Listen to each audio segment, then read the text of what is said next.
Bismillahirrahmanirrahim. InsyaAllah hari ini hujan kot. Hujan rahmat datang hari ini. Dah mula dah, Masya Allah. Dah masuk dah, Masya Allah. Masya Allah, Masya Allah. Assalamualaikum warahmatullahi wabarakatuh. InsyaAllah dah, kita dah mula masuk dah, InsyaAllah. Kawan-kawan dah mula masuk, InsyaAllah. Bismillahirrahmanirrahim. Assalamualaikum warahmatullahi wabarakatuh.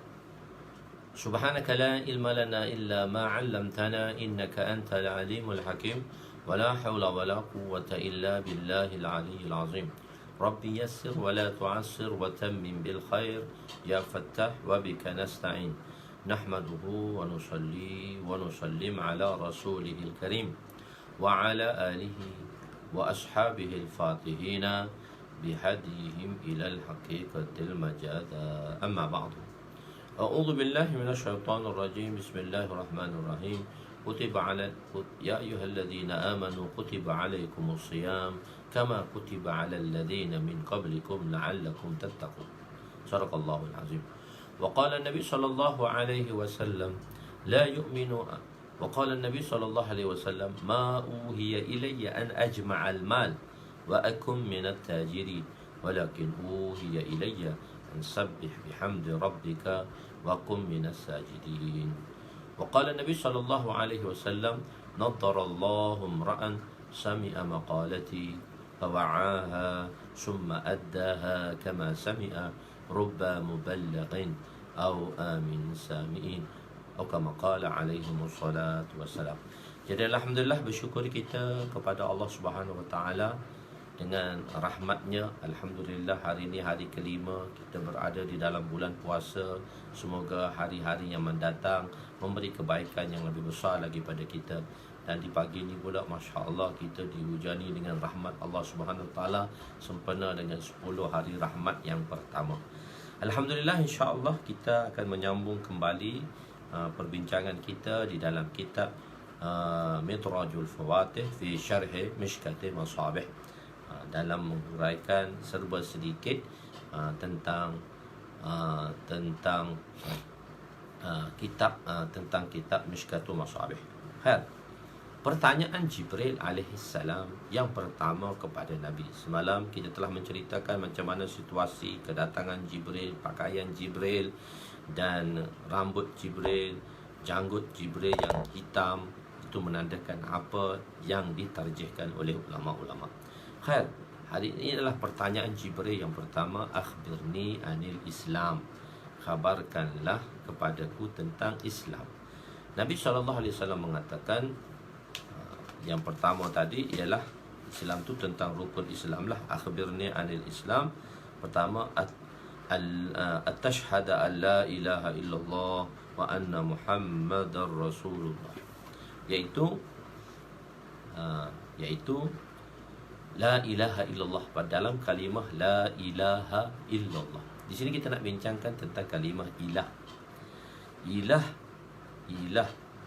Ilah asalnya daripada perkataan wilahun, yang memberi makna apabila seorang itu merasa segala hajatnya dapat disempurnakan, perkara tersebutlah yang boleh menyempurnakan hajatnya. Wilahun diiklalkan di dalam syarah menjadi ilah. Ilah ni ialah satu orang dia rasa benda tu lah boleh selesaikan masalah dia. Misal contohnya, kalau satu orang tu yakin bahawa duit boleh selesai masalah dia, maka duit itulah ilah dia. Kalau satu orang kata pangkat boleh selesai masalah dia, yakin dia semata-mata kerana pangkat ni, kalau saya ada pangkat boleh selesai masalah saya, maka pangkat itulah ilahnya. Kalau siapa kata kuasa yang ada pada dia boleh menyelesaikan masalah dia, maka kuasa itulah ilah dia. Jadi ilah di sini bukan hanya patung, bukan hanya patung. Tiada yang layak disembah. La ilah, tiada yang layak disembah. Maknanya bila kita menyembah seseorang tadi, dia menyembah, dia meyakini pada sembahan tadi, bahawa sembahan itulah yang boleh menyelesaikan. Sebab itu orang Quraisy dia telah menggantikan tempat patung itu, tempat perantaraan untuk sampaikan dia pada Allah. Maknanya dia menyembah patung. Jadi ilah ni bukan hanya pada patung, bukan hanya pada zat patung tu, tapi ilah ni ialah semua perkara yang apabila seorang itu, manusia itu meyakini bahawa perkara tersebut boleh menyelesaikan masalahnya, maka perkara itulah yang dipanggil ilah. Jadi kalimah la ilaha illallah di sini ialah la ilah. Biasanya dalam terjemah Melayu tiada Tuhan. Sebab ilah tu Melayu telah terjemahkan dengan makna Tuhan. Tapi kalau makna yang di segi bahasanya ialah la ilah, tiada yang layak disembah illallah, melainkan Allah. La ilaha illallah, la ilaha illallah, la ilaha illallah. Tiada yang layak disembah melainkan Allah Subhanahu Wa Taala. Jadi ilah ni di situ saya tulis maknanya ma'bud yang disembah. Kenapa kita menyembah Allah? Kerana Allah lah Khalik kepada kita. Allah lah pencipta kita. Allah lah segala pencipta kepada segala-galanya. Innallaha ala kulli syai'in qadir. Allah tu mampu mencipta segala-galanya. Bukan setakat dia mencipta, tetapi zat yang menjadi pemilik mutlak bagi segala ciptaannya, dan dialah pentadbirnya, dan tiada ma'bud selain Allah. Tiada lagi dah ma'bud selain daripada Allah. Tiada yang layak disembah melainkan Allah Subhanahu Wa Taala. Sebab apa kita menyembah Allah? Sebab dialah Khalik kepada kita. Dialah sang pencipta, dan kita adalah makhluk yang dicipta. Jadi yang dicipta ni kena sembah pada sang pencipta lah. Allah itu Razik, Ar-Razik, pemberi, maha pemberi rezeki. Ar-Razzaq, Ar-Razzaq dibawa dalam surah Mubalaghah pada di situ. Razik tu pemberi rezeki, Ar-Razzaq yang maha pemberi rezeki. Kita ialah Marzuq, yang diberi rezeki. Allah itu Khalik, kita ialah makhluknya, dan makhlukat itu dalam lafaz plural. Okey. Jadi sebagaimana Allah Subhanahu Wa Taala bagi tahu, dia yang menjaga di bumi dan di langit. Sebab itu di dalam firman-Nya dalam surah Al-Anbiya, "Lau kana fihi ma alihatun illallah la fasadata." Kalimah lau. Kalau kita tengok tugas kalimah lau, intifa'us sani bisababi intifa'ul awal.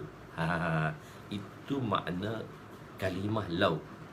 Lau, kalimah lau ni maksudnya, kalau kalimah laula intifa'us sani bisababi wujudi awal.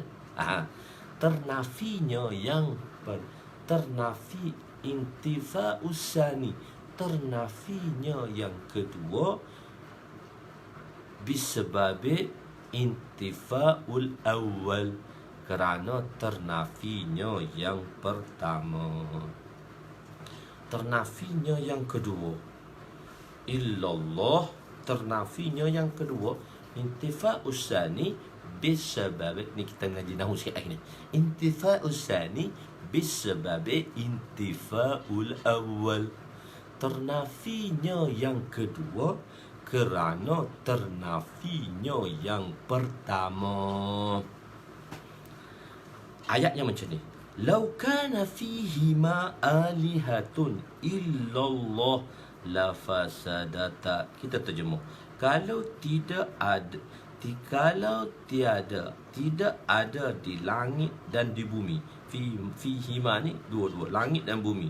Kalau tidak ada di langit dan di bumi Tuhan-Tuhan yang lain selain Allah, nescaya rosaklah keduanya. Kalau tidak ada, maksudnya ternafinya kalau tidak ada. Ternafinya kalau tidak ada. Di jumlah tu jumlah tidak, tapi ternafinya yang kedua, maksudnya tidak adalah di langit dan di bumi Tuhan selain Allah. Maka ternafilah kedua. Nescaya kalau ada, maka kefasadan berlaku di bumi dan di langit.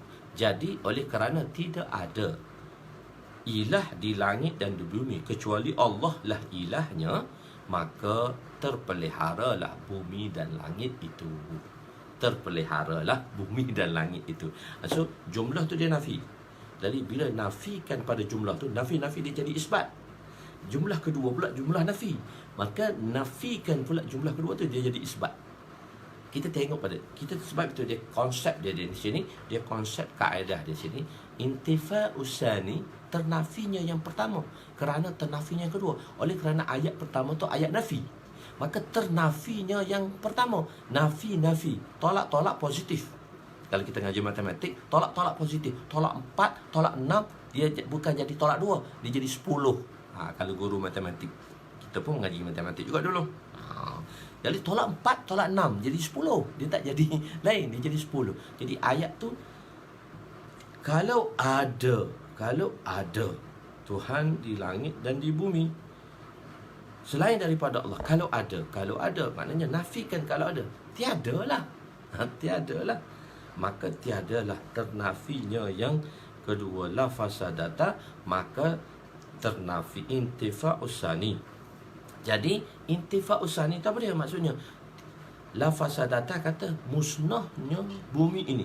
La fasadata tu yang kedua, intifa'us sani, musnahnya langit dan bumi. Jadi nafikan kemusnahan langit dan bumi. Mana tak musnahnya langit dan bumi. Kenapa? Kerana tidak ada ilah selain daripada Allah. Jadi hanya Allah lah yang mentadbirnya. Begitu. Itu tugas lau. Tugas lau. Bukan tugas laulah, tugas lau.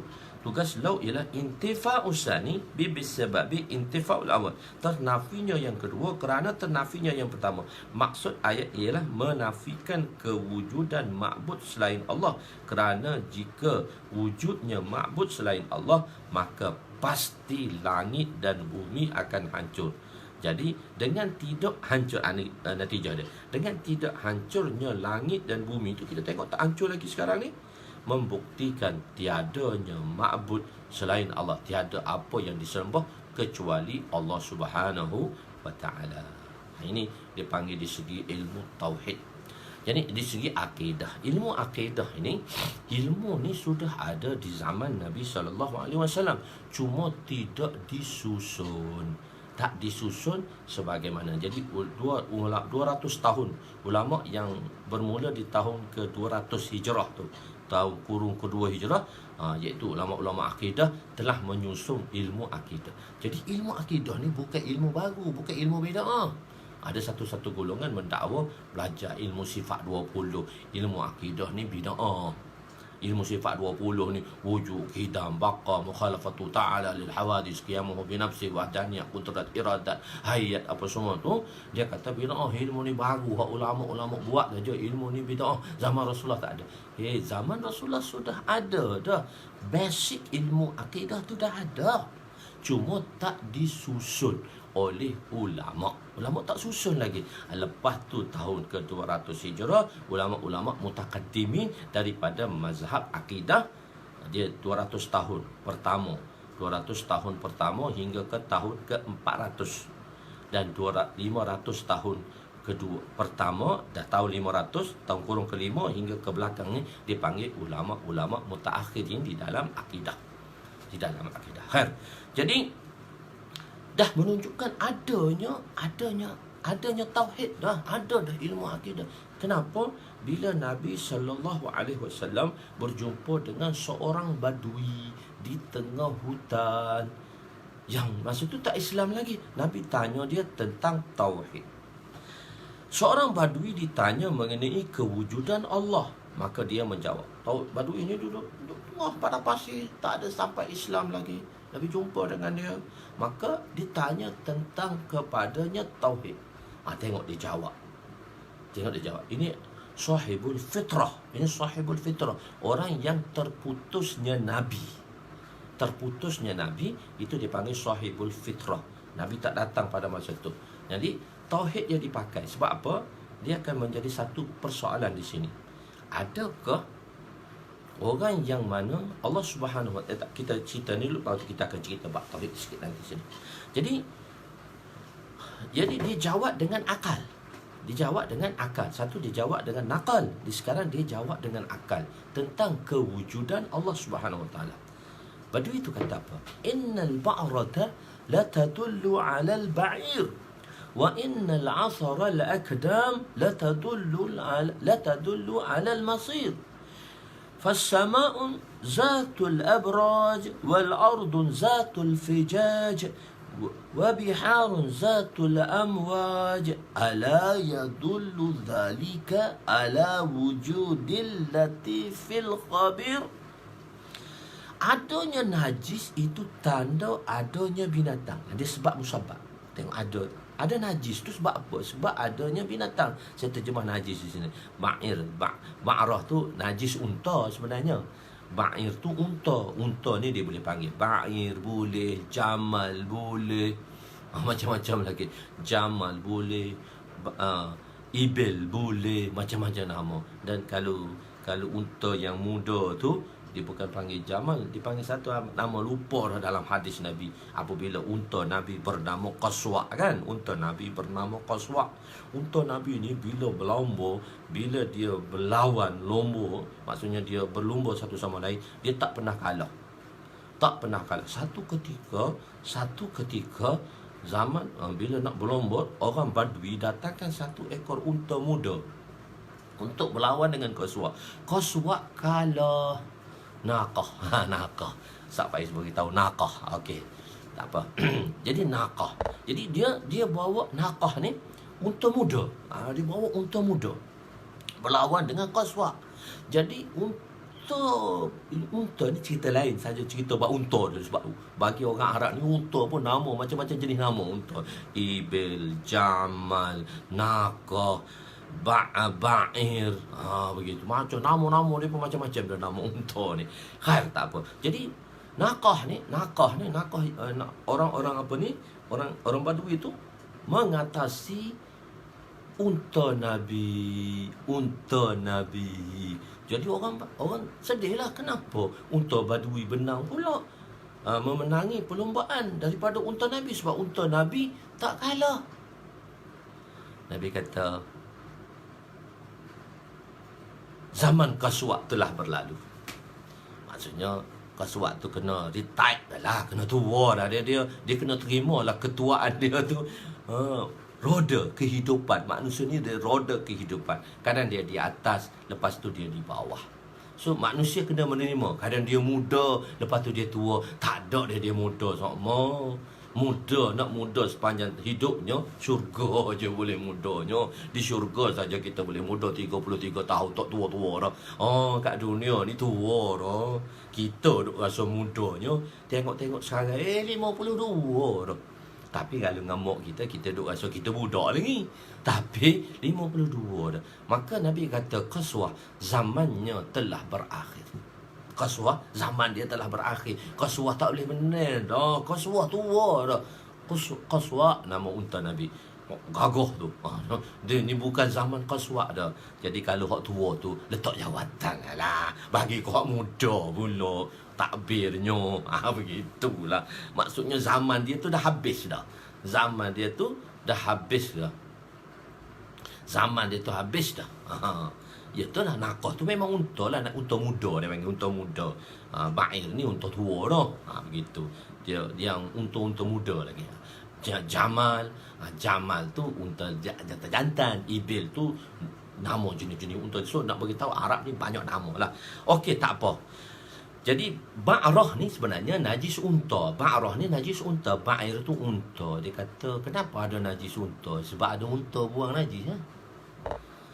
Wa in asaral akdam. Kenapa kita tengok satu atas tu kan, bila padang rumput ke dalam hutan ke, kita lalu orang duk lalu lalang tu, maka tempat tu tak ada rumput, tempat tu tak ada hutan. Sebab apa? Sebab orang lalu. Dia kata kesan jalan menunjukkan, mana kesan orang tu berjalan.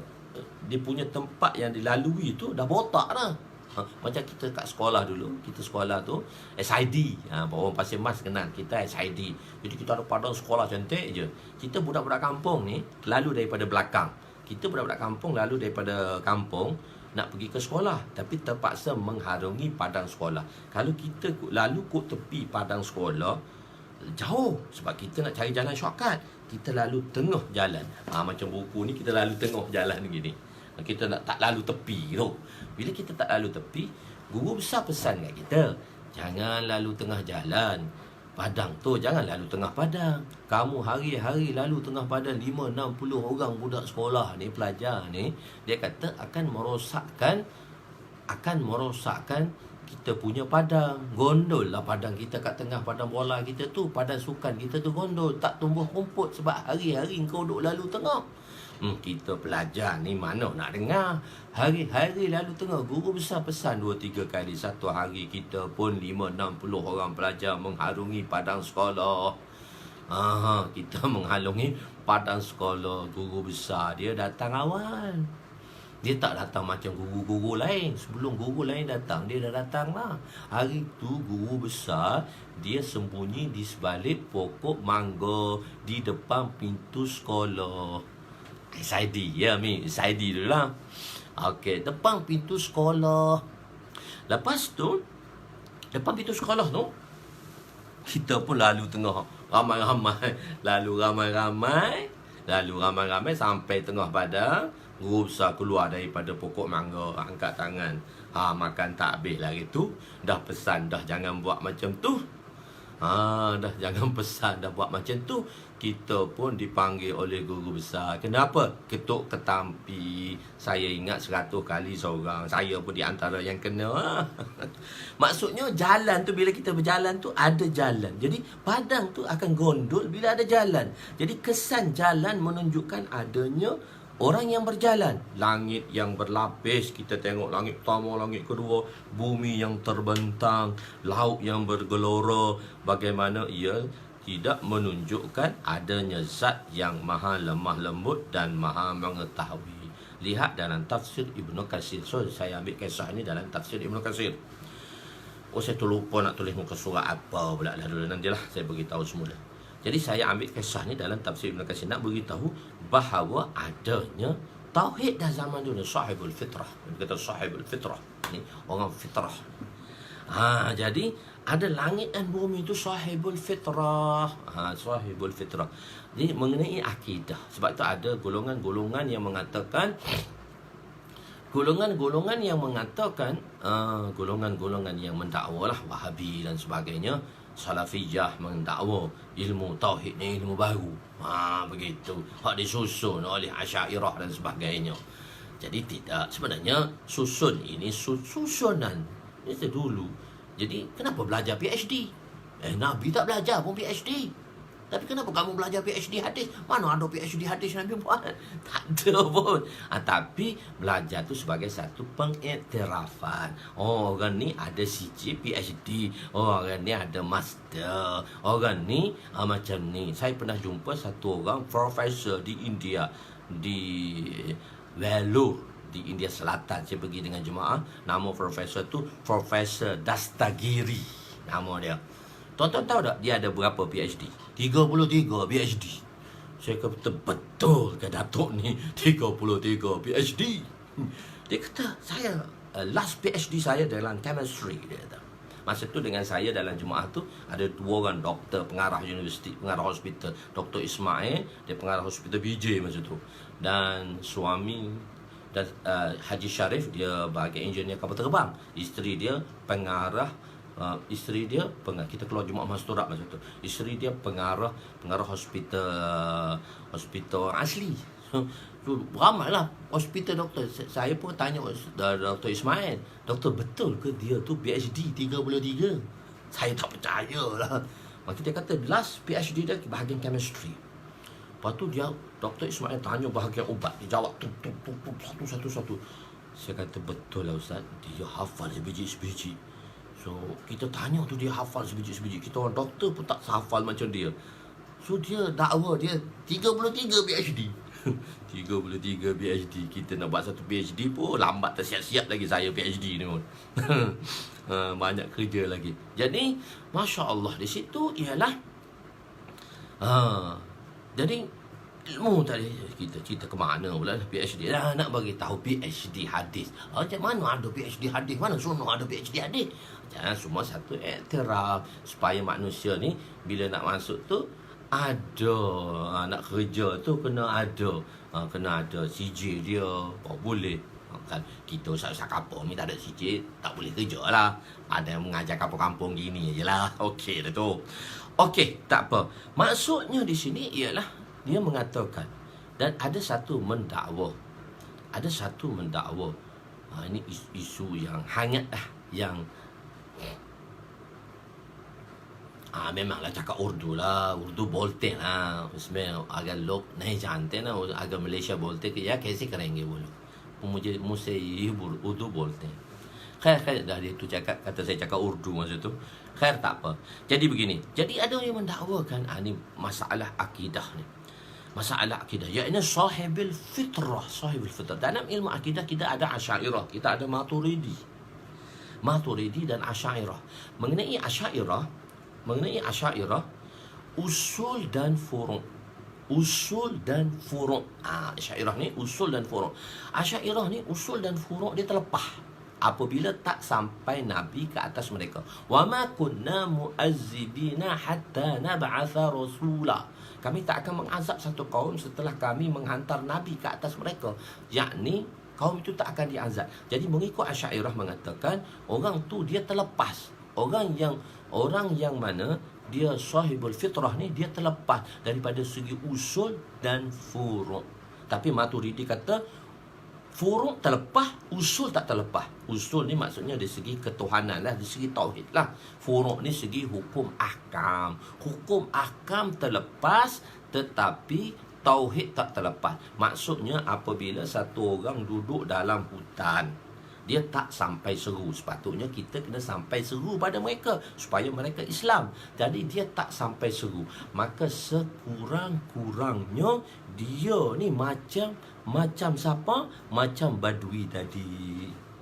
Dia tak kata langit ni semula jadi, pokok ni semula jadi. Kita dibolak-balikkan perkataan tu. Alam semula jadi. Mana alam semula jadinya? Alam ini kurniaan ilahi. Tu baru betul. Kurniaan Allah. Bukan alam semula jadi. Semula jadi itu sedia kala tu kekal. Ini sebenarnya pendapat yang batil dalam ilmu mantik dan falsafah. Kita mengajar mantik juga. Tapi budak-budak mengaji mantik tidur je lah belakang. Syarah tahzib je mengajar mantik kat sini. Tak sempat lagi nak naik Qutbi, tak naik lagi Mir Qutbi, tak naik lagi Sulam, tak naik lagi Mula Hasan dan Mula Qadhi syarah kepada kitab Sulam. Entahlah, kita mengajar kat Malaysia ni kalau seri petani tu mengaji syarah tahzib aja. Saya mengajar syarah tahzib tu pening kepala dah budak-budak tentang mantik dan falsafah. Okey, khair, tak apa. Itu masalah dia lain. Jadi maksudnya dia terlepas lah, kecuali dia ada iman dalam hati dia. Dia ada iman dalam hati. Dia percaya. Takkan pokok tu tumbuh dengan semula jadi. Takkan pokok tu, sebab dalil akal. Dalil akal. Dalil dia satu dalil nakal. Dalil akal mengikut Maturidi, dalil akal sudah memadai dah. Bagus, terima kasih. Muka surat 311 dah. Itu telah diberitahu oleh Ustaz Faiz. Terima kasih. Saya pun terlupa dah tadi. Okey, tak apa. Jadi mengikut Maturidi, usul ni mengikut Maturidi maksudnya kepada ni furu' dia terlepas. Jadi usul tak terlepas. Usul hanya cukup dengan dalil akal sahaja. Usul yang nak alihkan. Maknanya dia kata dia tak beriman macam mana mereka orang lain, dia tak menyembah. Maknanya orang-orang yang duduk dalam hutan tadi, dia tak menyembah batu, kayu macam mana sembahan yang telah disembah oleh datuk nenek mereka. Misalnya bila Nabi SAW datang, ada golongan yang tak menyembah berhala. Sayyidina Abu Bakar, golongan yang tidak menyembah berhala. Sayyidina Ali yang tak pernah menyembah berhala. tak pernah menyembah berhala. Jadi mereka golongan-golongan ini ada di zaman Nabi, fitrah. Golongan-golongan ini sebelum Islam. Sayyidina Abu Bakar dia tak menyembah berhala. Dia tak menyembah pun. Jadi ada golongan-golongan ini. Sebab itu kalau golongan ini, kalau dia tak sampai, maksudnya kalau tak sampai suruhan Islam, dia beriman sekadar beriktikad, beriman bahawa adanya zat dan kuasa, maka sudah memadai, dia terlepas daripada azab di akhirat nanti. Tapi kalau dia beriman macam mana datuk nenek dia beriman, tak boleh lah. Begitu nak beritahu, ada manusia yang tak sampai suruh. Ada orang kata, ustaz, dia akhlak very nice lah, tapi dia tak beriman. Macam mana? Adakah dia kena dia azab? So, walaupun benda yang tak sampai seru tadi, kalau dah sampai seru tak beriman, tak boleh lah. Sebab inna dina indallahi hil Islam. Inna dina indallah hil Islam. Begitu. Khair, tak apa. Jadi maksudnya adanya zat yang mengatasi segalanya. Jadi golongan yang kita panggil dia ahlu fitrah. Jadi ahlu fitrah ni berbeza-beza. Kalau orang Kristian, fitrah dia selepas Nabi Isa AS. Kalau Nabi Musa AS, fitrah dia lain. Kalau fitrah dia sampai Nabi lain. Orang Arab, fitrah orang Arab ni daripada Ismail AS lagi. Dia fitrah orang Arab. Fitrah orang Arab, dia bukan daripada Isa AS. Dia fitrah AS. Bermulanya Arab daripada Ismail AS, anak kepada Ibrahim AS. Fitrah orang Arab, jauh fitrah dia tu. Okeylah, kita kata fitrah yang paling dekat 600 lebih, fitrah Isa AS. Jadi ibu Nabi, bapa Nabi adalah dalam fitrah. Sebab apa? Ada orang mendakwa adalah usul yang mengatakan ibu bapa Nabi itu dalam syurga ke neraka. Sepatutnya kita tak payah bahaskan, sebab itu ahli fitrah. Ahli fitrah, dia adalah ahlul fitrah. Sebab dia kata ni hadis sahih yang mengatakan wa anta wa abika wa anta fi jahannam finnar. Mak bapa engkau dengan bapa aku dalam neraka. Itu hadis sahih. Kita jawab, sebab hadis sahih itu dia bersalahan dengan ayat wa ma kunna mu'azzibina hatta nab'atha rasula. Masa kita terpaksa takwil hadis tu, kita tak boleh terima walaupun dia hadis sahih. Orang mengatakan tu hadis sahih, kita kena terima, ustaz. Kata golongan tu kata sebab hadis Nabi kata Nabi dalam neraka, bapa dia dalam neraka. Kita kata hadis tu hadis sahih, tapi dia bersalahan dengan ayat wa ma kunna mu'azzibina hatta nab'atha rasula. So ulama telah membahaskan lagi di situ. Dia bukan terima hanya hadis sahih itu saja, tapi jika dia tak bersalah, sebab hadis itu perlu ditakwil kerana ayat yang mengatakannya secara umum. Begitu. Jadi panjang pula kita bab tauhid. Tak apa, itu bab tauhid tu nanti belajar dengan guru-guru tauhid ajalah. Jadi nizam langit dan bumi dicipta oleh Allah dengan sangat tepat. Sebodoh-bodoh manusia pun tidak akan mengatakan ianya terjadi dengan sendiri. Segala benda yang kita lihat, kereta api, kapal terbang, kereta dan sebagainya, kita katakan ada perekanya.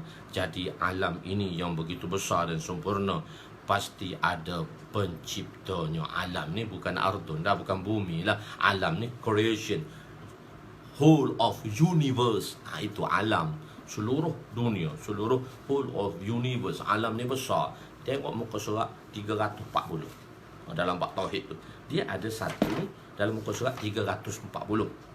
Kebetulan teringat, saya ada buat satu note, satu footnote 340.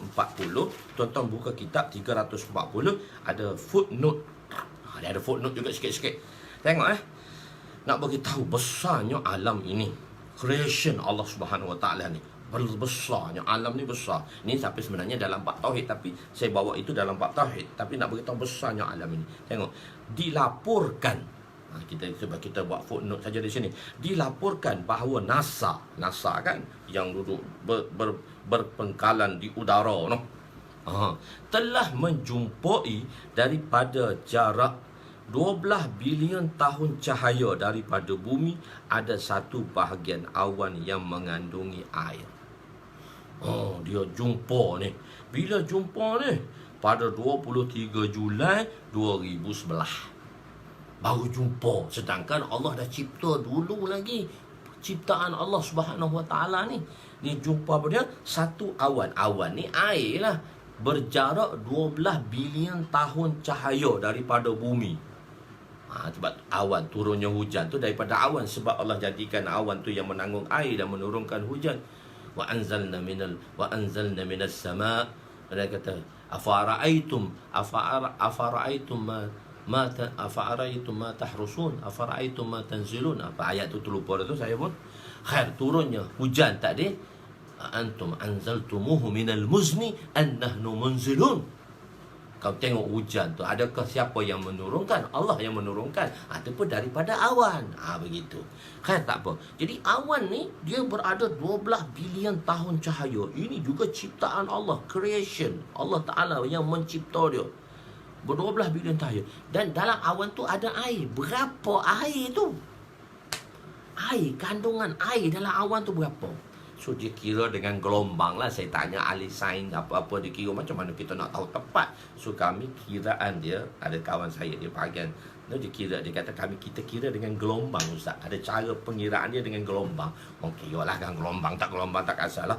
Maka kajian mengatakan air yang berada dalam awan yang berada 12 bilion tahun cahaya daripada bumi ni 140 trilion kali ganda air lautan bumi. Bumi ni 3/4 air. Dan air dalam awan tu yang berada 12 bilion tahun cahaya tu dia dijumpai oleh NASA. Bila dijumpai oleh Joseph Waff pada 23 Julai 2011. 9 tahun lepas baru jumpa 2011 tu. Awan tu besar dia, banyaknya air dalam awan itu 140 trilion kali ganda air lautan bumi. 140 trilion. Kalau juta, million dia 60. Kalau bilion dia 90. Kalau trilion dia 12 kosong.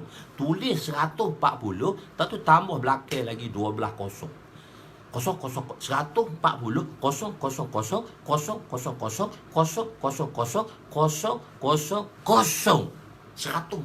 trilion kali ganda air lautan bumi. 140 kali 10 kuasa 12. Ataupun tulis dalam matematik 1.4 kali 10 kuasa 14. Siapa yang mencipta tu? Allah nak beritahu ciptaan Allah ni besar, baru jumpa 2011. Allah cipta lama dah. Nak beritahu segala ciptaan dia. Jadi alam ni termasuk alam lah, creation. Dia ada bima-bima sakti dalam dunia ni. Jadi alam yang begitu besar tu, sampai 12 bilion tahun cahaya tu, tempat ada awan tu, air yang paling besar. Dia katakan tumpuk ini 113 tadi. Ini ialah air yang terbanyak dikesan di ruang udara. Di ruang udara, betul lah atas tu dia ada lautan tu. Tak tahu tu, mungkin tu kali lautan tu pun. Lautan tu atas langit lagi tu. Dia atas lagi, tapi semua ni di bawah langit pertama Melaka. Tak sampai langit pertama lagi. Langit pertama ada pintu, tak boleh masuk. Khair, tak apa. Jadi di situ ialah besarnya dan sempurnanya pasti ada penciptanya. Pasti ada penciptanya. Pasti ada penciptanya. Bagaimana kita beriman dengan Allah? Tapi satu kadang-kadang kita beriman, kita tengok pada zahir. Tapi satu masa kita beriman dengan Allah tanpa dalil dan sebab. Amantu billah kama huwa bi asma'ihi wa bi sifatihi. Amantu billah, aku beriman pada Allah sebagaimana sifat dan nama-namanya. Jadi kadang-kadang kita beriman pada Allah ni, kita beriman pada Allah Subhanahu Wa Taala, iaitu tiada siapa yang boleh memahami zat Allah. Tak ada siapa boleh memahami zat Allah. Dunia ni dia boleh, bumi ni bukan dunia, bumi ni dia boleh korek, dia boleh dikorek sampai 8 batu punya. 8 batu telah dalam 13 km saja boleh lepas dikorek. Lepas korek tu tak boleh korek dah bumi. Tak boleh korek sini tembus Amerika, tak boleh. Tu 13 km ke dalam perut bumi saja dikorek. Lepas tu tak boleh dikorek lagi dah. Lepas tu tak boleh dikorek dah. Begitu. Jadi Allah Subhanahu Wa Taala, jadi tiada kita tak boleh faham zat Allah dalam diri kita pun kita tak boleh faham. Macam mana kita nak mengenali zat Allah? Sebab tu kita beriman pada zatnya, beriman dan percaya kepada zatnya, kerana kita tidak boleh memikirkan tentang zatnya. Tadi aku beriman dengan Allah Subhanahu Wa Taala sebagaimana nama-nama dan sifatnya, kerana akal manusia tidak mempunyai kemampuan untuk memahami zat Allah. Sebagaimana dalam ilmu nahwu, fa'il itu kenapa kita kata marfu', mudhaf ilaih itu kenapa kita kata majrur. Boleh dimaklumkan fa'il itu marfu', tetapi mengapa ia marfu'? Daraba Zaidun, Zaidun tu marfu' sebab dia fa'il kepada fi'il daraba. Kenapa marfu'? Tak ada nak cerita. Orang nahwu saja boleh cerita benda tu.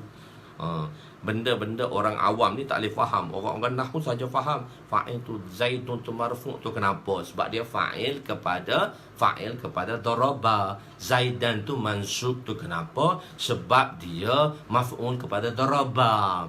Ghulam Zaidin, Zaidin tu majrur sebab dia mudhaf ilaih kepada ghulam mudhaf. Begitu. Dalam istilah khusus pun tidak dapat difahami oleh golongan awam. Bagaimana pula untuk memahami zat Allah? Insan yang serba kekurangan dalam diri dia pun tidak memahami bagaimana untuk memahami zat Allah. Sebelum kejadian langit dan bumi, Allah telah wujud. Untuk memahami langit dan bumi pun manusia tidak mampu memahami sepenuhnya bagaimana untuk memahami zat Allah Subhanahu wa Ta'ala. Jadi kita beriman kepada Allah. Amantu billah kama huwa bi asma'ihi wa bi sifatihi. Muhammadur Rasulullah. Kita pergi pula pada Muhammadur Rasulullah. Kita sebut sikit-sikit Muhammadur Rasulullah. Yakni Allah menghendaki daripada insan bahawa mereka mentaati Allah. Allah cipta manusia sebab Allah nak manusia tu taat perintah dia, ikut taat perintah dia. Maka Allah menghantar seorang manusia yang sempurna kerohaniannya, iaitu nabi-nabi dan rasul, agar insan yang lain dapat mengikutinya dan mengetahui kehendak Allah dengan melihat kepada utusan itu.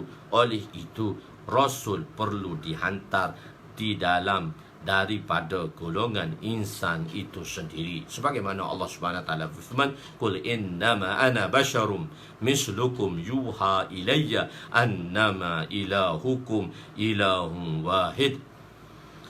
Katakanlah wahai Muhammad sallallahu alaihi wasallam, sesungguhnya aku hanyalah seorang manusia seperti kamu. Diwahyukan kepadaku bahawa Tuhan kamu hanyalah Tuhan yang satu. Nabi SAW ni manusia, bashar. Innama ana basyarun. Manusia ni bashar. Maksudnya tidak ada di kalangan Nabi dihantar daripada malaikat, sebab malaikat tidak boleh memahami naluri insan. Hanya seorang Nabi sahaja, hanya manusia sahaja yang memahami naluri insan. Sebab tu malaikat tak dihantar menjadi Nabi. Nabi itu daripada kalangan manusia itu sendiri. Innama, Nabi kata innama ana basyarun. Sesungguhnya daku ini seorang insan. Begitu. Jadi daku ini adalah seorang insan. Cuma ada satu golongan yang sesat dari segi akidahnya, iaitu kalau kita di India, Pakistan, kita panggil dia golongan Barelwi. Golongan Barelwi ni, ada satu golongan Barelwi. Golongan Barelwi ni, saya tanya dah Ustaz Amiruddin, dia bahagian Jakin, dia kata, Ustaz, dah ada dah kat Malaysia, masuk dah golongan Barelwi ni. Satu golongan Barelwi ni, kita berada di muka surat 142 dah, di atas 142, bukan 141 lagi, 142 dah. Ayat tadi, Qul innama ana basyarun tu, kita berada di 142 dan muka surat 142 dah. Kan? Jadi ialah Qul innama ana basyarun. Qul innama ana basyarun. Dia mengatakan inna tu huruf takkid. Inna musyabbah bil fi'il. Ma tu dia tak mengatakan makafah. Dia mengatakan manafiyah. Jadi terjemahnya, sesungguhnya bukanlah aku ini sebagai seorang insan. Itu golongan Barelwi itu dia terjemah dalam bab innama ni, dia silap situ. Itu akidah dia lagi. Kita kata ma tu makafah, yang menghentikan tugas inna, yang akan memberikan makna tu makna hasar. Sesungguhnya, hanya sahaja aku seorang insan. Dia terjemah sesungguhnya, ma tu manafiyah, dia terjemah bukanlah aku seorang insan. Maknanya dia samakan Nabi dengan Allah Ta'ala, dan dia mengatakan golongan Berlawi ini mengatakan Nabi ni tahu benda yang gaib. Itu dakwa mereka, dan dakwa ni salah. Dan golongan ni dah sampai dah kat Malaysia, ada dah masjid-masjid. Ada dah masjid. Saya tanya Ustaz Amiruddin, dia bagian jakin dah pencin dia. Kata Ustaz, dia kata sampai dah Ustaz. Macam Syiah lah.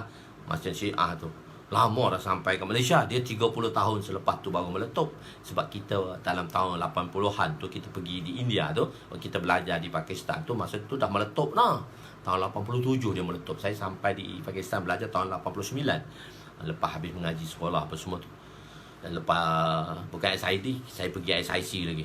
2 tahun di SIC ambil pengajian sebahagian sains, aliran sains untuk STPM. Terus selepas tu baru saya pergi tukar aliran. Dah lama nak pergi mengajar ni, belajar ni tahun 82 lagi. Masa tu kecil, ayah tak bagi lagi. Dia kata kau umur 82 tu kecil lagi. Dia kata umur 14. Nak pergi jauh, anak-anak aku ni susah. Dia kata dia umur besar sikit. Lepas 21 pun baru dia lepas saya pergi belajar. Tapi lambat lah, belajar lambat lah. Belajar alif bata pun umur 21 je lah. Khair, tak apa. Jadi di situ ialah Berlawi tadi golongan yang sesat lah. Golongan yang sesat. Dan disebabkan Rasul itu akan memahami kehendak dan keperluan manusia, jika malaikat tidak boleh memahami manusia. Kedua-dua kalimah ini ialah kalimah iman dan amal. La ilaha illallah kalimah iman, la ilaha illallah juga kalimah amal.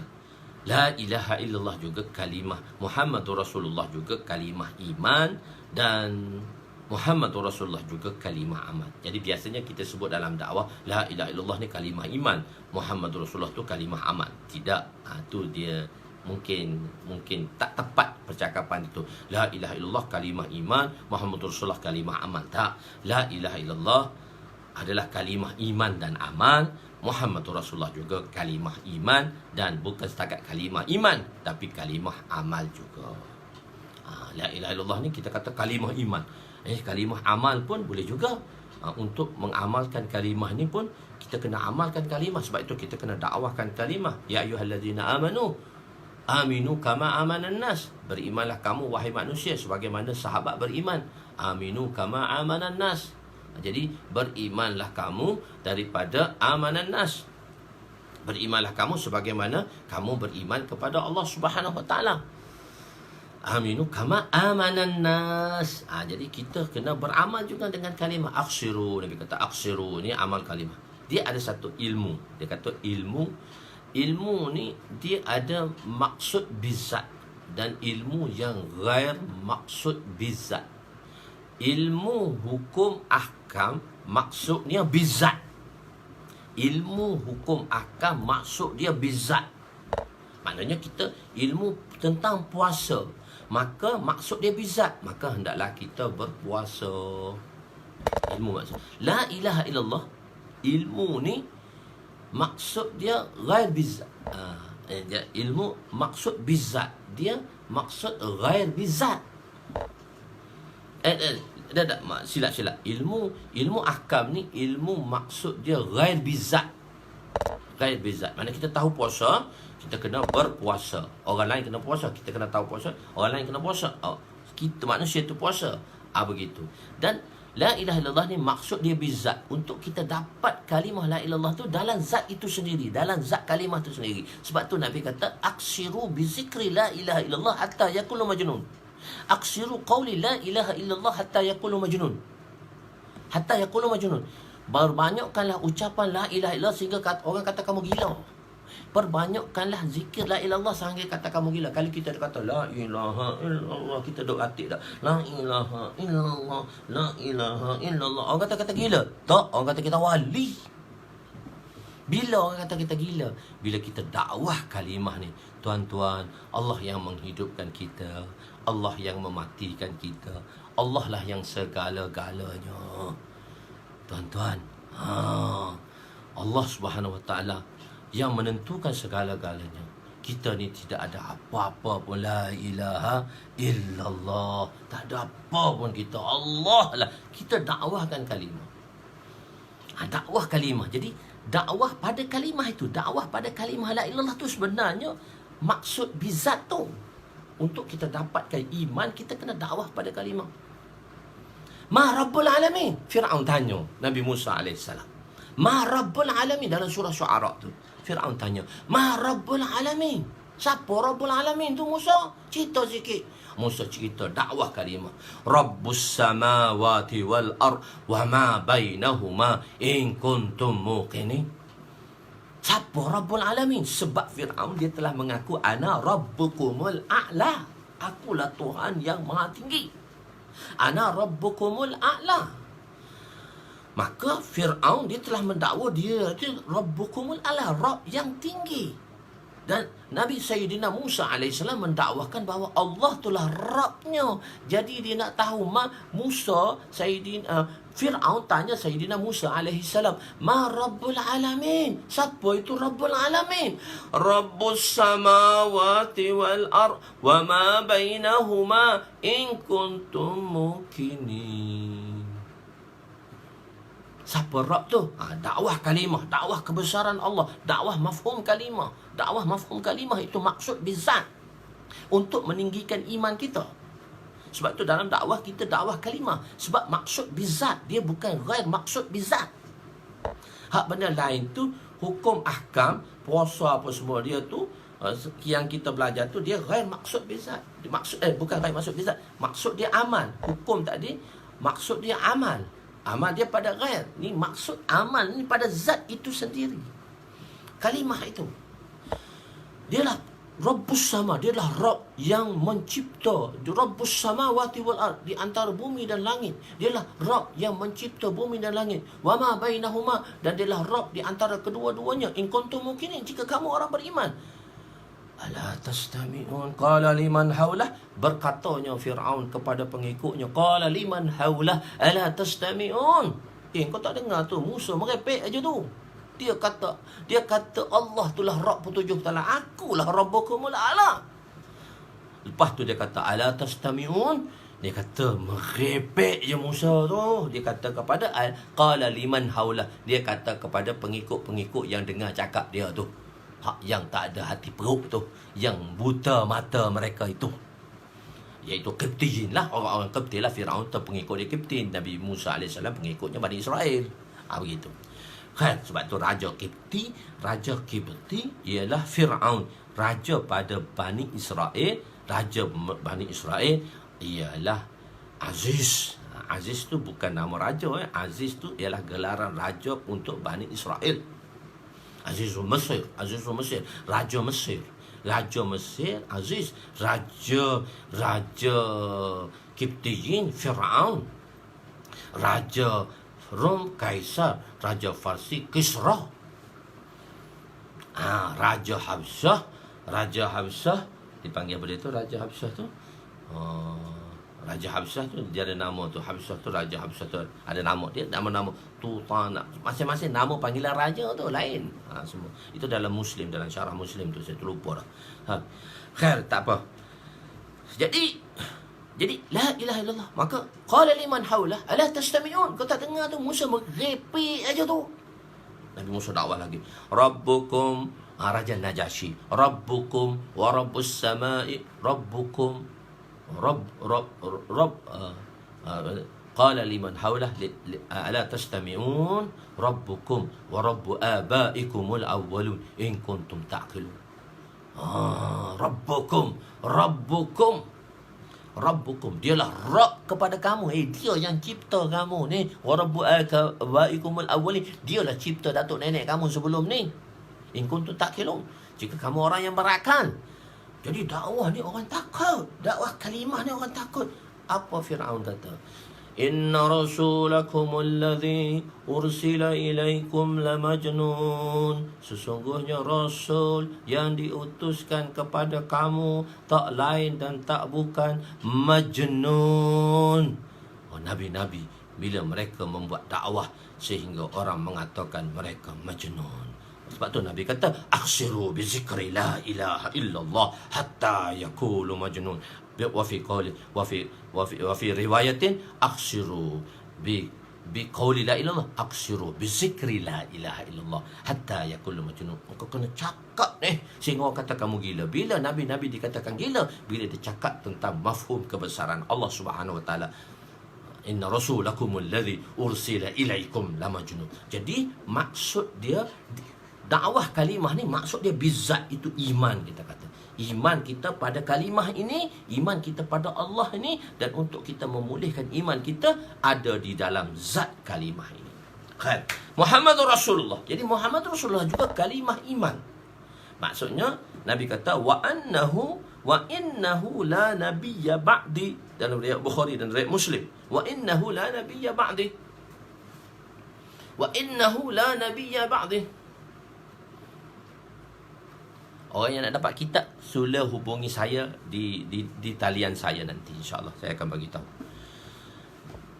Jadi wa innahu la nabiyya ba'di, tidak ada lagi, sesungguhnya tidak ada nabi selepas daku.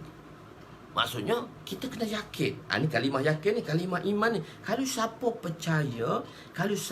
percaya bahawa nabi ni, kalau siapa percaya bahawa selepas Rasulullah ni ada lagi nabi, dan dia beriman kepada nabi tersebut, maka dia dikira kafir. Kafir sebab Muhammad Rasulullah bukan kalimah amal. Muhammad Rasulullah juga kalimah iman dan kalimah amal. La ilaha illallah kalimah iman dan kalimah amal. Muhammad Rasulullah juga kalimah iman dan kalimah amal. Jadi misalnya Qadiani, jadi agama Qadiani, Ghulam Ahmad Qadiani, dia telah mengaku dia nabi, rasul. Dia telah mengaku dia rasul dan nabi. Maka orang beriman dengan perkara. Sebab tu di Malaysia kita dah enactment kan dah, Qadiani tu kafir. Qadiani, kalau kita di Pakistan tu dia ada masjid Qadiani, sembahyang jemaah lagi ya. Tapi kafir. Sembahyang jemaah kafir. Sebab apa? Etikad dia Qadiani tu, Ghulam Ahmad Qadiani tu nabi. Sedangkan la nabi, ya tak ada lagi nabi dah, tak ada lagi rasul. Maka orang Melayu kena tipu, ada rasul Melayu. Dia kata nabi tak adanya, la nabiyya. Nabi itu tak nafikan rasul, dia hanya nafikan nabi. La nabiyya, dia nafikan nabi je, dia tak nafikan rasul. Maka rasul qahar ada di Melayu, ada dalam dunia Melayu. Mama rasul Melayu. Saya duduk mengajar di Kemensah tu, Kemensah High dekat Zoom tu, Syekh Tan Sri Datuk-datuk tu, masjid-masjid dia tu. Ada tempat situ rasul qahar. Semua kena tipu kat rasul qahar. Dia kata rasul, nabi tak ada. Nabi tak kata rasul tak ada. Nabi kata hanya la nabi, ya tak ada nabi lepas aku. Nabi tak kata tak ada lagi rasul lepas aku. Ni dia tak faham mengaji nahu. Bodoh juga tak faham mengaji nahu. Tak faham mengaji nahu pun dia pun kata sebenarnya tengok dalam hadis ini Nabi telah mengatakan tiada nabi selepas baginda. Apabila penafian seorang nabi berakhir, dengan sendiri penafian seorang rasul juga berakhir, kerana nabi itu umum dan rasul itu adalah khusus. Rasul dipilih di kalangan nabi 124,000 nabi-nabi dan 313 lah yang itu kita belajar kat sekolah tu, 313 tu rasul yang kita wajib tahu 25. Jadi 313 rasul dan 124,000 nabi-nabi. Jadi rasul ini dipilih di kalangan nabi. Maksudnya rasul ni khusus. Kalau rasul ni khusus, maksudnya seorang rasul itu mesti nabi. Tapi tak semua nabi adalah rasul. Jadi menafikan kenabian sudah memadai menafinya kerasulan. Sebab menafinya yang umum sudah memadai untuk menafinya yang khusus. Sebab seorang rasul, dia tak boleh jadi rasul tanpa nabi. Mesti dia mesti dia nabi, mestilah beliau itu seorang nabi, baru beliau itu rasul. Kalau beliau rasul tanpa nabi salah. Jadi berakhirnya kenabian, maka berakhirlah kerasulan. Tapi dalam ilmu nahwu kita dah ada kaedah, apabila la nafi jins dan jumlah tu nakira tahtan nafi, maka memberi makna umum. La nafi jins tu la nafi untuk umum, jinsiyah, la nafi jins. Itu kaedah la nafi jins tu. Dia mabni la nabiyya mabni ala al-fathah untuk ma'rifah. Ma'rifah yang ghair mudha'af lah. Kalau ma'rifah mudha'af, dia akan jadi mansub. Ni dia akan jadi mabni alal fatah. Itu dalam kaedah nahwu lah. Mengikut kaedah nahwu, apabila nakirah berada di bawah kalimah nafi, iaitu kalimah la nafi jin, berarti penafian itu secara umum. Oleh itu, siapa yang mengaku bahawa dia ialah Rasul selepas baginda, maka yang mengaku dan yang mempercayainya adalah kafir.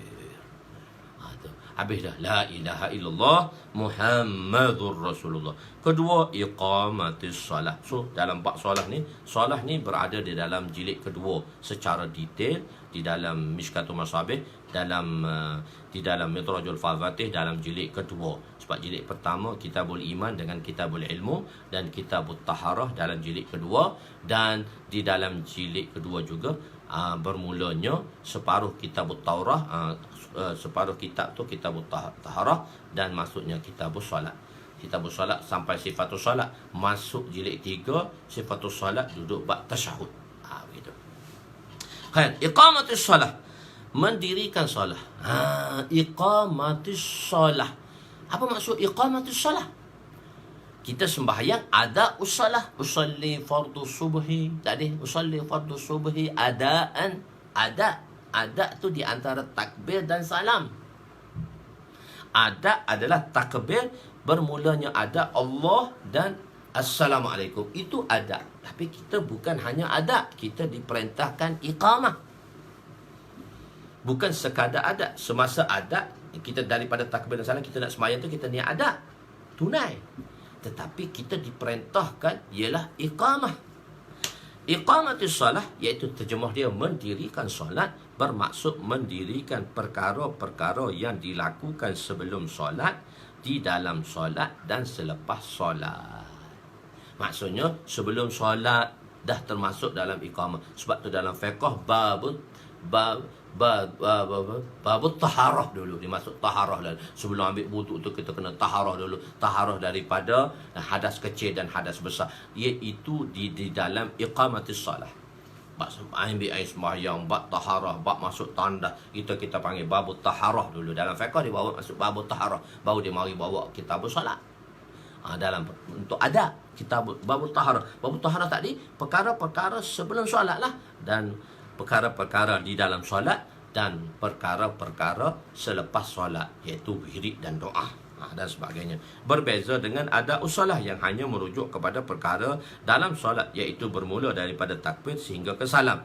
Manakala perintah kepada kita bukan ada menunaikannya sahaja, bahkan iqamatus salat. Iqamatus salat merangkumi menjaga waktu, menjaga segala rukun, syarat, mustahabat dan adab-adabnya.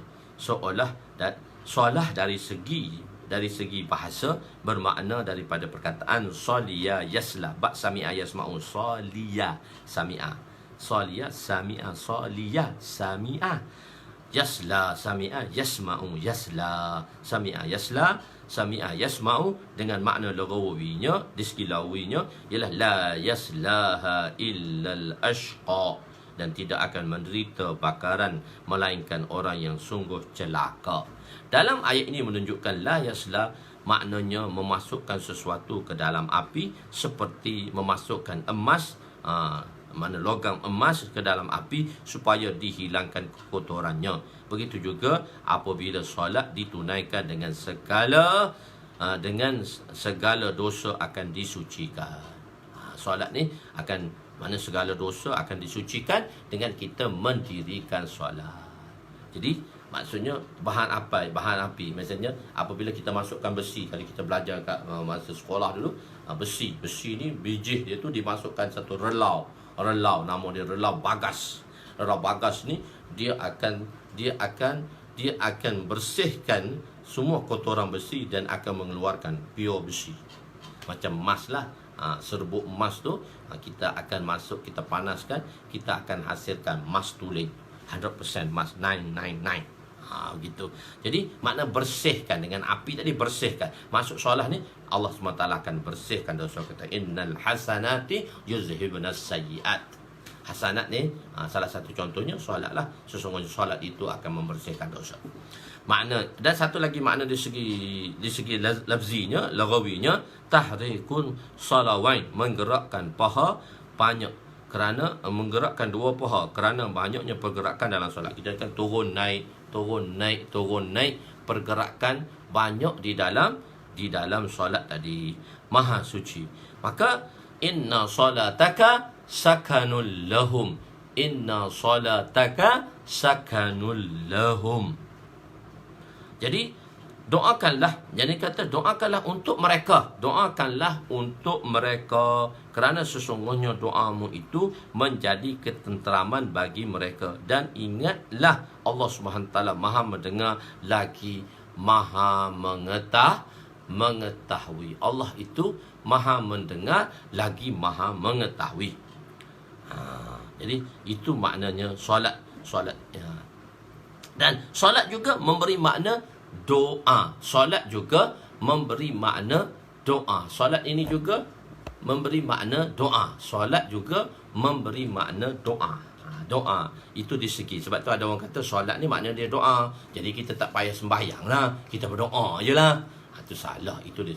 Cuma kalau di segi hukumnya solat ni itulah tadi makna dia tadi, menunaikan rukun arkan-arkan yang maksus yang telah ditetapkan. Inna solataka sakanul lahum, doa. Sesungguhnya doa sakanul lahum. Jadi doa, wirid dan semua sekali, doa-doa dan wirid dan semua sekali tadi adalah apa dia? Maknanya memasuk ni inna solataka tu. Yang solat doa tadi. Jadi doalah, solat dan doa, zikir, tahwid tu sakanun, memberi ketenangan orang dalam kubur. Jadi sampai kalau kita baca apa-apa sampai kepada si mati, bukan tak sampai. Yang tak sampai tu kepada orang beriman. Bagi orang beriman, ya, kita kata tak sampai tu bila orang tu tak beriman. Tapi kalau orang beriman tu segala bacaan kita akan sampai kepada mereka, akan sampai kepada mereka semua. Kan? Seterusnya zakat. Zakat dari segi bahasa memberi makna bertambah, dan dari harta, iaitu harta bertambah dengannya, dan maknanya mencucikan sesuatu, makna mensucikannya, iaitu harta disucikan dengan zakat. Qul hal laka ila an tazakka, qul hal laka ila an tazakka, serta katakanlah kepadanya, adakah engkau suka hendak menyucikan dirimu? Nak menyucikan dirimu, ada tak nak menyucikan dirimu? Zakat tadi. Jadi mengeluarkan zakat itu fardu, dan jika dikira zakat itu dikira apabila diberi kepada asnafnya. Tak boleh kita beri tanpa kepada asnaf. Zakat tidak boleh diberikan kepada masjid, kita bagi masjid. So masjid itu bukan asnaf, tapi kita bagi kepada asnafnya. Kerana ada orang tu kan dia nak ikhlas, dia pun letak kat dalam masjid. Ni zakat saya. Tak sah zakat tu. Sebab zakat tu dia kena bagi pada asnaf, 8 golongan tu. Tapi sekarang kita dah pakai e-zakat dan sebagainya. Tu zaman ni, zaman Covid ni, zakat sebab dia dikhususkan untuk zakat, tak apalah di situ. Ni masjid ni kan, masjid ni ada tabung apa so. Masjid ni kita tak boleh bagi zakat kat masjid. Tapi tu duduk e-zakat, tu dia dikhususkan golongan yang tertentu yang bertanggungjawab. Jadi seperti apa ini, kerajaan yang bertanggungjawab dan pengurusan tadi, dia katakan khas untuk zakat. So dia akan mengendalikan lah, dia akan melakukan bagaimana duit tadi, pengurusan zakat tadi. Kita ada pusat zakat dan sebagainya. Kan tak apa. Cuma di zakat ini saya nak terangkan sedikit tentang zakat, iaitu zakat zakat emas dan perak, dan zakat pendapatan. Zakat emas dan perak. Zakat emas dan perak dia berubah-ubah sekarang ni, sebab dia ada kadarnya. Sebab bagi mazhab Hanafi, kalau huli itu perhiasan lah, perhiasan wanita yang memakai emas. Bagi Imam Abu Hanifah bagi wanita zakat perhiasan tu, maknanya gelang, rantai tu, kalau lebih daripada timbangan dia kena keluar zakat juga. Sebab dia bukan sahaja perhiasan, tapi dia keluar zakat. Cuma mengikut mazhab kita Imam Syafi'i rahmatullah alaih, perhiasan tidak dikeluarkan zakat kecuali emas tu yang kita simpan. Tetapi kalau perhiasan tu melebihi pula daripada kadar yang telah ditentukan, maka perhiasan tersebut juga dikeluarkan zakat. Jadi perhiasan tadi sekurang-kurangnya 200 gram sahaja perhiasan. Dulu 800 gram mengikutnya, tapi sekarang dah nilai dia oleh kerana dah tinggi. So saya rasa yang latest punyalah, saya terlupa nak tengok yang latest tahun ni berapa gram perhiasan yang boleh yang dikira perhiasan, dan selebih tu dikira zakat. Selebih tu dia tak boleh dikira perhiasan walaupun dia perhiasan. Maksudnya dalam 200 gram, lebih kurang 200 gram. Kalau 200 gram ni 300 ribu dah saya rasanya 200 gram ni. Sebab 1 gram RM150.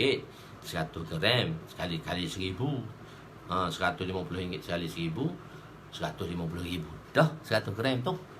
1 gram tu RM150,000 dah. Kali 200 gram tu RM300,000 dah.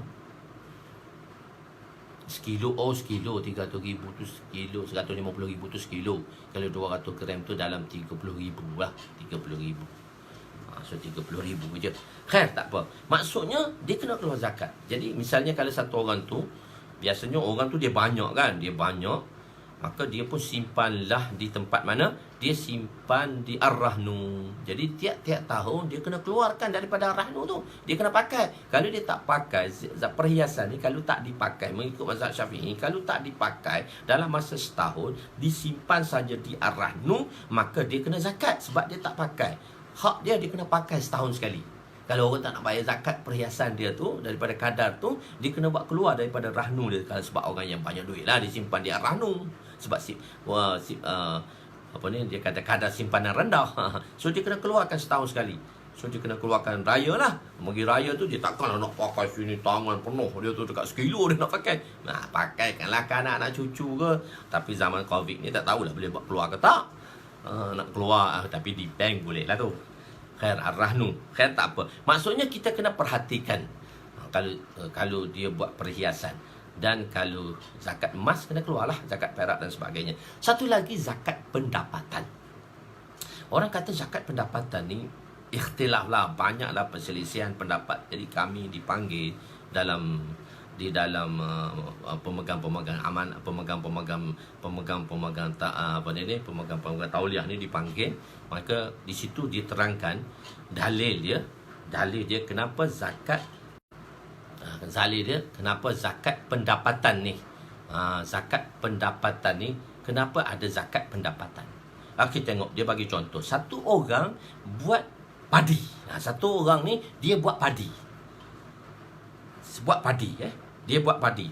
Maka dia dapat hasil padi 300 gantang. 300 gantang padi. Minimum dia 300 gantang padi, maka dia kena keluar zakat 1/40 daripada 300 gantang. 300 gantang padi. 300 gantang ni, satu gantang padi kita kata RM5. Dia bukan beras, padi. Dia tak proses lagi tu. 300 gantang padi. So kalaulah 300 gantang padi tu, kalau 300 gantang padi, dia bermakna dia RM5 segantang. Kalau 300 jadi RM1,500. Jadi RM5 kali jadi RM1,500 je lah. RM1,500 hasil daripada padi tadi. 300 gantang tadi harganya, value dia ialah RM1,500. Sebab kita keluar zakat sekarang atas nilai lah. Dulu padi fitrah apa semua tu kita tolak tarik. Kita pergi dekat ayah kita. Sekarang dia pakai nilai lah. Kita ulama telah tarjihkan, telah istimbatkan atas hukum nilai lah. Jadi 300 gantang tu RM1,500 aja. Sebab satu gantang RM5. Kali 300 gantang, 5 kali 3, 1,500 gantang aja. So 1,500 gantang tu dia tak boleh berjalan sebulan. Padi ni kurang-kurang 5 bulan. 5 bulan bahagi dengan purata dia bagi 5. Bermakna hasil orang buat padi 300 sebulan pun, nilai 300 sebulan pun kena keluar zakat. Takkanlah orang kerja CEO, COO, GM, General Manager tak ada zakat. Sebab General Manager, GM, saya tanya kawan saya tu, dia GM baru jadi, dia tak iktiraf lagi GM dia tu. Baru naik aja. Dia kata, saya tanya kau GM berapa? 16K Ustaz, 16K sebulan. So 5 bulan 80k. Orang yang 80k tak kena zakat. Orang yang 1.5k, RM1,500 kena zakat. Zalim lah tu. Maknanya zakat pendapatan kena. Sebab dia 16,000 sebulan. Kita tolaklah keperluan kita tu, anak kita berapa, rumah kita, tolak bayar rumah. Tapi kalau kita satu keluarga, satu isteri, kita tolak satu rumah. Walaupun kita ada 3 rumah, kita kena tolak satu je rumah. Paling besar, 2 lagi tak boleh tolak dah. Kalau kita ada 3 kereta, so kita kena tolak bayaran kereta tu sebulan tu 1 je, 2 tu tak boleh tolak. So kita kena pergilah pusat zakat, dia akan kira macam mana. Okey, misal contohnya saya beritahu. Saya kata kamu ni gaji sebulan berapa? 16k, dia kata ustaz. Isteri saya pun lebih kurang dengan GM jugalah. Dia kata 16k juga. Okey lah, kamu ni saya kata belanja berapa sebulan? Dia kata okey lah 8,000 lah. Saya buat simpanan 8,000 sebab sebahagian isteri saya belanja kan. Okey, 8,000. So 8,000 tu yang kamu kena keluar. Sebab perbelanjaan kamu 8,000 dengan keluarga kamu, dan 8,000 tu kamu kena keluar. Tapi ini kena kira di pusat zakat lah. Dia akan kira macam mana. Ni saya kira cara mudah-mudah aja. Khair. Jadi 8,000 kena keluar. 8,000, 1/40 daripada 8,000 berapa? RM200 je. 1/40 daripada 8,000 tu RM200 je. So RM200 sebulan. Sebab tu dalam mazhab Imam Syafi'i, zakat boleh advance, dia boleh bayar tiap-tiap bulan. Jadi kalau 8,000 bermakna dia kena keluar RM200 aja. RM200. Masa tu minyak mahal lah. So saya kata, kau pakai kereta apa? Harrier, dia kata. Pakai Harrier. So saya tanya dia lagi, kau pakai minyak apa? Ustaz, sampai tanya minyak sekali. Kena tanya, dia nak detail. Saya kata, dulu saya pakai 95. Lepas tu sekarang saya pakai 97. Saya kata, kenapa pakai 97 tak pakai 95? Ustaz, masa saya kereta besar, saya pakai 95. Bila saya jalan di highway, kancil potong kereta saya. Sebab kancil tu, saya kata sebab kancil tu pakai B-Power. Atau RON 97 atau RON 100 di Petron tu. Engkau kena kod pakai RON 95. Dia kata, Ustaz, kereta kancil potong kereta saya sebab minyak saya tak power. Lepas tu saya tak pakai lagi dah RON 95. Saya pakai RON 97. Saya kata, engkau pakai RON 97 sebab apa? Takut kat highway kereta besar dipotong oleh kancil yang kecil yang pakai B-Power. Tu nak mudahkan tuan-tuan semua nak boleh faham. Lepas tu, okey, sekali kau masuk petrol pump berapa? Tangki kau. Masa tu minyak mahal kan, 27, 25 untuk RON 97 tu. Dia kata, full tank ustaz, dekat 200 Alah, zakat sebulan kau, sekali kau masuk petrol pump saja, dia kata. Bukan mahal pun. Mudahnya dia kata. Mudah lah kata bayar zakat ni. Bukan mahal, bayar susah-susah pun. Lepas tu dia pun mula dah bayar dah, Masya Allah. Maksudnya zakat pendapatan kena kira bagi mereka yang bergaji besar. Kita ada LHDN tu lain lah. Ada orang kerja-kerja ada semua dia kena ada LHDN. LHDN duk cari kita dah. Saya pun LHDN duk cari dah. Jadi zakat pendapatan tadi kita kena keluarkan. Itu zakat, bahagian zakat. Situ setakat itu sajalah. 1 jam 20 minit dah tu. Kita sambung tempat puasa esok dan kita sambung tempat haji di Baitullah sedikit. Lepas tu kita pergi kepada rukun iman. Wallahu a'lam. Yang baik itu daripada Allah, yang lemah itu daripada kelemahan saya. Aku qouli hadza astaghfirullahalazim li wa li walidayya wa li jami'il muslimina wal muslimat walil mu'minina wal mu'minat al ahya'i minhum amwat bi rahmatika ya arhamar rahimin. Ya awwalal awwalin wa ya akhiral akhirin wa ya zal quwwatil matin wa ya rahimal masakin wa ya arhamar rahimin. Salamna anfusana wa in lam taghfir lana wa tarhamna lanakunanna minal khashirin. Allahumma innaka afuwun karim tuhibbu afa fa'fu anna. Allahumma ighfir lana dhunubana wa wasi' lana khalaqana wa tayyib lana kasabana wa kanni'na bima razaqtana wa la tuzhib talabana ila syai'in sarraftahu anna. Ya Allah, ya Tuhan kami, ampunilah dosa-dosa kami, dosa kedua ibu bapa kami, dosa mertua kami, abang-abang kami, kakak-kakak kami, adik-adik kami, jiran tetangga kami, sahabat handai kami, waris-waris kami, datuk nenek kami, asatizah kami, guru-guru kami, talamizah kami, anak-anak murid kami, anak isteri kami, ya Allah, dan seluruh umat muslimah sekalian, ya Allah. Pandanglah kami dengan pandang rahmat-Mu, pandanglah kami dengan kasih sayang-Mu, ya Allah. Hanya dengan rahmat dan kasih sayang-Mu lah kami akan dapat memasuki syurga-Mu, ya Allah. Ya Allah, sebab itu Engkau bermuamalah rahmat dengan hamba-Mu di hari kiamat. Jika Engkau tidak bermuamalah rahmat dengan hamba-Mu di hari kiamat, maka tidak ada seorang pun yang dapat memasuki syurga-Mu. Jika Engkau bermuamalah dengan sifat adil-Mu di hari kiamat, maka tidak ada seorang pun yang akan memasuki syurga-Mu, ya Allah. Ya Allah, dengan rahmat-Mu di 10 rahmat, di 10 hari yang pertama yang dipenuhi dalam bulan Ramadan dengan rahmat-rahmat, ya Allah, janganlah hindarkan dan janganlah singkirkan kami daripada rahmat-Mu, ya Allah. Ya Allah, dengan rahmat-Mu, ya Allah, dengan kurniaan-Mu lah, ya Allah, dengan kekuasaan dan rahmat-Mu, ya Allah, Kau hilangkanlah segala penyakit dan utamanya penyakit yang menimpa dunia ini, yaitu COVID-19 ini. Ya Allah, Kau hilangkanlah penyakit ini daripada seluruh dunia ini, ya Allah. Ya Allah, tolonglah pada yang sakit, sembuhkanlah, ya Allah. Pada yang berhajat, tunaikanlah hajat-hajat jawas mereka, ya Allah. Pada yang menangisi tentang anak-anak, tentang anak-anak mereka, maka ya Allah, Engkaulah yang memberi hidayat pada mereka, ya Allah. Ya Allah, tolonglah, ya Allah. Jadikanlah anak-anak kami anak-anak yang soleh. Jadikanlah anak-anak kami penyejuk mata kami, ya Allah. Ya Allah, bantulah kami, ya Allah. Kasihanilah kami, ya Allah. Maafkanlah segala kesilapan dan dosa-dosa kami, ya Allah. Kami takut, ya Allah. Kami takut, ya Allah, dengan amalan-amalan kami, ya Allah. Tapi kami berharap dengan rahmat-Mu, ya Allah. Rabbana atina fid dunya hasanah wa fil akhirati hasanah wa qina azabannar. Wa sallallahu ala sayyidina Muhammadin wa ala alihi wa sahbihi ajma'in. Walhamdulillah. Taqabbalallahu minna wa